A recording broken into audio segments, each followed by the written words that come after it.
Welcome to మా ఇల్లే నందనవనం.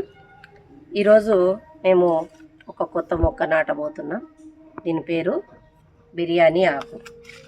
మనము బే లీవ్స్ అంటాం చూడండి. స్పైసెస్లో ఇది కూడా ఒక రకం. మరి మొక్కను మా ఇంట్లో ఇది కూడా ఉండింది, కాకపోతే టెర్రస్లో నుంచి ఇటు అటు షిఫ్ట్ చేయడంలో ఆ మొక్క వాతావరణం తట్టుకోలేక చనిపోయింది.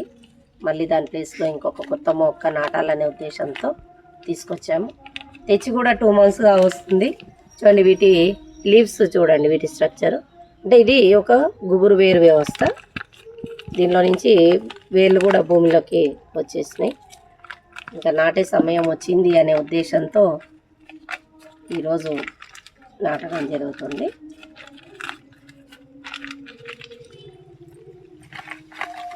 చూడండి, ఎప్పుడైనా ఒక కొత్త మొక్క మనము మన కుండీలలో నాటుకోవాలన్నప్పుడు దీని హైట్ను, దీని విత్తును చూసుకొని మరి మొక్కను మన కుండీలలో ఈ విధంగా మొక్క స్ట్రైట్గా ఉండేటట్టు నాటుకోవాలి.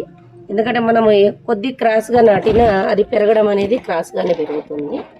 మళ్ళీ వీటి వేర్లు మనకు ఇబ్బంది కలగకుండా ఎంతవరకు వస్తాయి. ఇది గుబురు వేరు వ్యవస్థ ఉండే మొక్క కాబట్టి వేర్లు అన్నీ చూడండి పై వరకు పాకినాయి. కాబట్టి ఇంకా మనము దీన్ని ఏం డిస్టర్బ్ చేయకుండా మన పాత మట్టిలో ఈ విధంగా నాటుకోవాలి. నాటుకున్న వెంటనే గుర్తుంచుకోండి, ఒక చిన్న మగ్గు నీళ్ళను పోసుకోవాలి మనం.